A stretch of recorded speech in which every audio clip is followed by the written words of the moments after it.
देखिए, हमने वट सावित्री का व्रत जो कि अमावस्या को आता है, इस 22 तारीख को, 22 मई को वट सावित्री अमावस्या के दिन इसका व्रत आने वाला है और यह सभी सौभाग्यवती स्त्रियों के लिए बड़ा मंगलकारी व्रत माना गया है।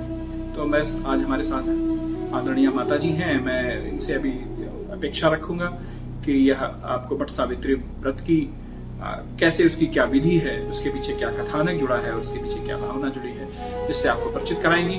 तो बस माता जी परिचित कराएं, फिर मैं अपनी बात आपसे कह दूंगा। आदरणीय माता जी, पहले ये बता दें कि वट सावित्री व्रत के पीछे इसे कैसे रखना चाहिए, कैसे सौभाग्यवती स्त्रियां इस व्रत का पालन करें, क्या उसकी क्रिया विधि होगी, क्या कौन सी सामग्री उसमें लगेगी, क्या उसकी टाइमिंग होगी, ये सारी। प्रणाम सभी को। क्रिया विधि के पहले जो सामग्री लगी है, इसमें जो सामान चाहिए होता है, पहले उसको आप लोग इकट्ठा कर लें। इसमें भीगा चना चाहिए होता है, जो कि आपको एक दिन पहले भिगा के रख लेना चाहिए। सुहाग का सामान चाहिए, पूजन की सामग्री, हल्दी, चंदन, रोली और जनेऊ जरूरी होता है। आपका सिकोरा चाहिए होता है, कच्चा सूत चाहिए होता है और बांस का पंखा। कुछ भोग लगाने के लिए फल और या कुछ मीठा जो भी हो। कुछ लोगों के यहाँ पूरी और गुलगुला चढ़ाया जाता है, तो देसी घी में से बढ़िया पूरी गुलगुला बना के रख लीजिए। सारी सामग्री आप एकत्रित करके रख लें। फिर जैसे सारी पूजा हम लोग सुबह के समय में करते हैं, ये पूजा दोपहर में की जाती है। दोपहर में पूजा करने का इसके कथानक के पीछे इसका विधान है। सारी सामग्री आप ज्यादा दूर ना हो, अगर गढ़वृक्ष तो 11:30 तक आप वहाँ पहुंचे, खूब अच्छे से तैयार हो गए। जैसे सुहागिन स्त्रियां सोलह श्रृंगार करके तैयार होती हैं, उस तरह से तैयार हो जाइए। सारा सामान इकट्ठा करके रख लीजिए। जाइए वट वृक्ष के नीचे, वहाँ पे प्रणाम करिए। प्रणाम करने के बाद पहले सिंचित करिए, जल चढ़ाइए। 1 लोटा जल, थोड़ा ज्यादा लेके जाइएगा।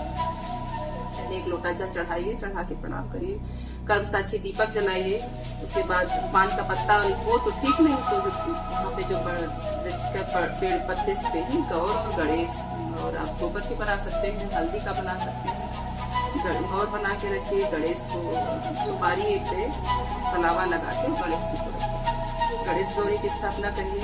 और जो आप हल्दी ले गए हैं, हल्दी और सूखा आटा घर से मिला के ले जाइएगा और इस तरह से हाथ पे लगा के, पूरे हाथ पे उसको लगा के, और 5 जगह वट वृक्ष पे आप ऐसे थापा लगाएंगे। हाथ का चिन्ह बना देना, दाहिने हाथ पूरा चिन्ह बना दे। और जिस तरह से सारी चीजें आप पंखा भी चढ़ा देंगे, तो जिस तरह सारा पूजन आप गौरी गणेश का करेंगे, हल्दी लगाएंगे, चंदन लगाएंगे, रोली लगाएंगे, सिंदूर से सिंदूर लगाएंगे, उसी तरह से आप थापे पे भी सारी चीजों को टीका करेंगे।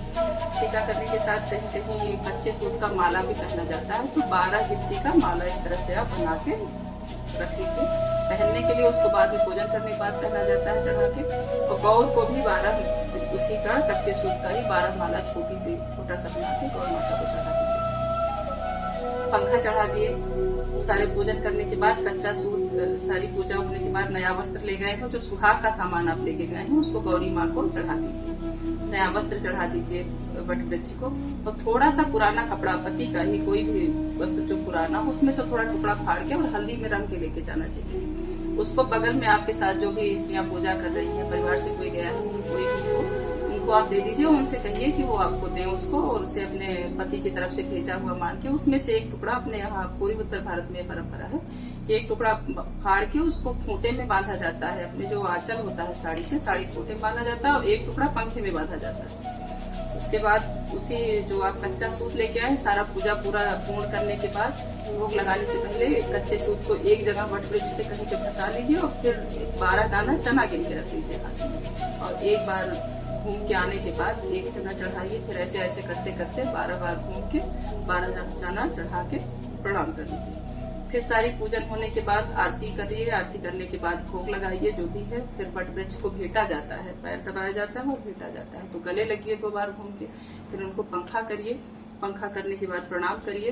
प्रणाम करने के साथ सारा पूजन करने के बाद लोटे में जल लेके आप चारों तरफ से वट वृक्ष के घूमेंगे, और घूम के आके फिर वहां पे जैसे गिरते हुए जल जाना चाहिए, बांधने को कहते हैं इसको। गिरते हुए जल जाए और चारों तरफ से बांध के आके फिर प्रणाम कर लीजिए। उसके बाद वहां पे जो वट में जो गोदा लगता है, पोपल जो होती है ऊपर वाली, उसका कहीं पे 2.5 कहीं पे 5 उसको निगला जाता है, पूछ के नहीं खाया जाता। तो 2.5 चना और 2.5 पोपल उसको आप साथ में रख लीजिए। घर पे आके अपने पति को प्रणाम करके उसी पंखे से हवा करके टीका लगा के कुछ प्रसाद देके फिर अगर सीधा वगैरह छूते हो, दान करते हो तो दान करके फिर उसको निगल लीजिएगा। निगलने के बाद घर में अगर कथा सुननी कोई सुनाने वाला हो तो ठीक, नहीं तो और भी 2-4 सुहागिन स्त्रियां इकट्ठा होकर कथा सुनिए इसकी। आप सुनाने आपको आती हो तो आपस में ही परिवार के लोग ही बैठ के सुनिए। कथा इस प्रकार की है कि सावित्री, जो बट सावित्री की जो कथा है, सावित्री की जो सौहाग की रक्षण की कथा है, जी जी, उसके बारे में जरा माता जी। सावित्री राजा की पुत्री थी। उनके पिता उनके योग्य वर की तलाश खुद नहीं कर पा रहे थे, तो उन्होंने अपनी बिटिया को कहा कि आप जाइए और अपने योग्य वर जहाँ आपको मिले आप पसंद करिए, मुझसे आपका विवाह कर दीजिए। तो वो अपने मंत्री के साथ निकली। रथ से रास्ते में उनको सत्यवान दिखे।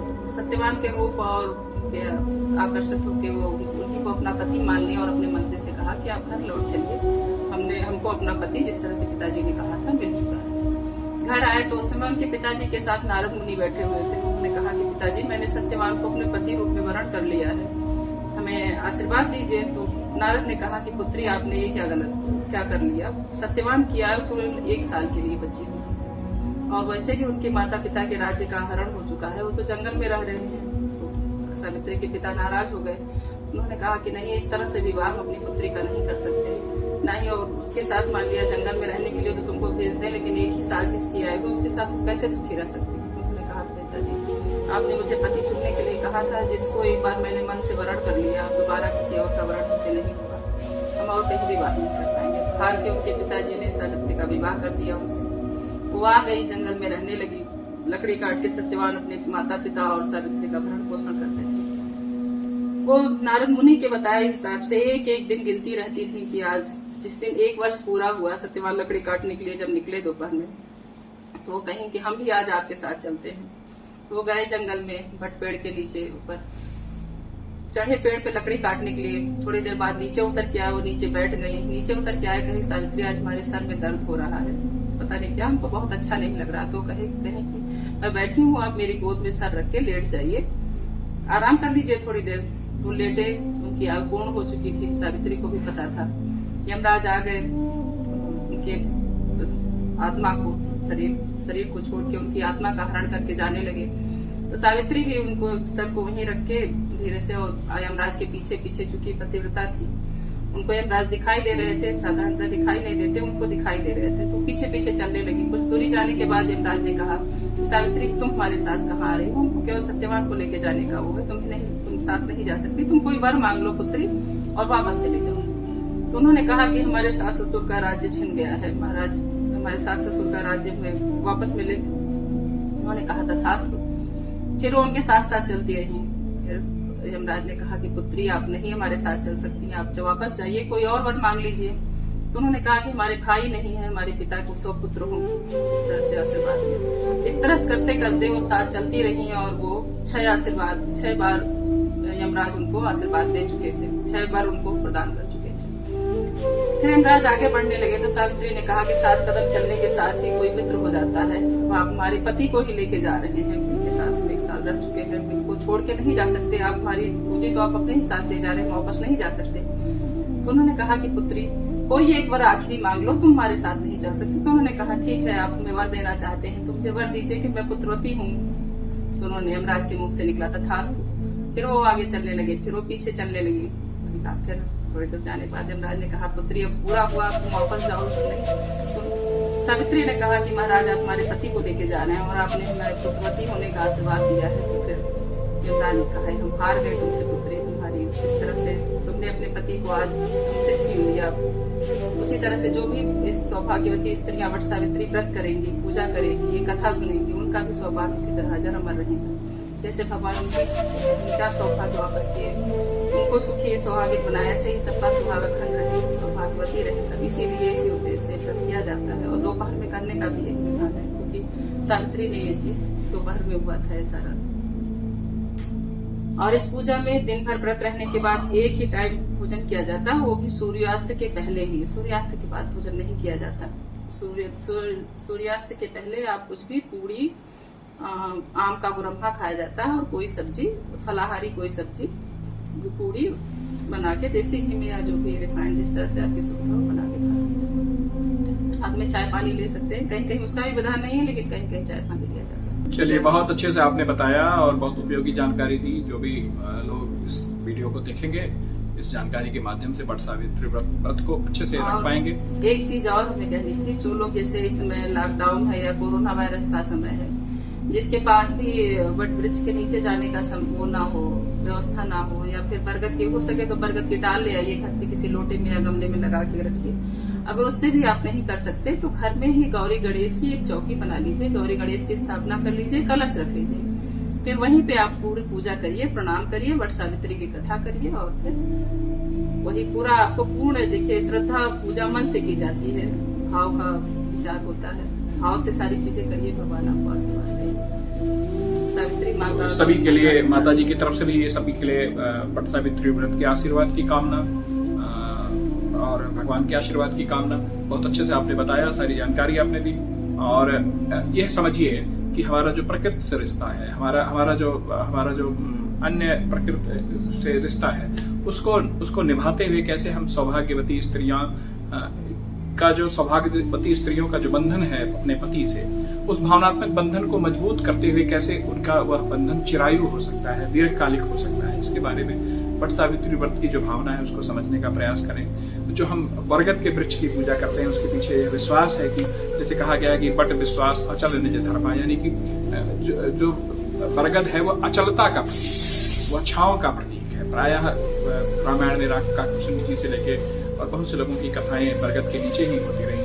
तो बरगद एक प्रकार से धर्म का प्रतीक है, स्थिरता का प्रतीक है, और स्त्री पुरुष के पारस्परिक संबंधों की छांव का प्रतीक है। तो बरगद को इस भाव से पूजने का प्रयास करें। और जो आप जो कच्चे धागे से लगाते हैं, हमारे पति पत्नी के जो बीच रिश्ता होता है, जो भावनात्मक रिश्ता होता है, ये कच्चे धागे से जुड़ा होता है। लेकिन जब उस भावनात्मक रिश्तों की गहनता में जाती हैं, पत्नियां अपने पति को उस भावनात्मक रिश्तों के चरम को स्पर्श करती हैं, तो यमराज के भी विधान को, यानी कि जो विधि का विधान है, उसको भी यह कहा जाता है कि हानि लाभ जीवन मरण जस अपजस विधि, ये 6 चीजें भगवान के हाथ में है।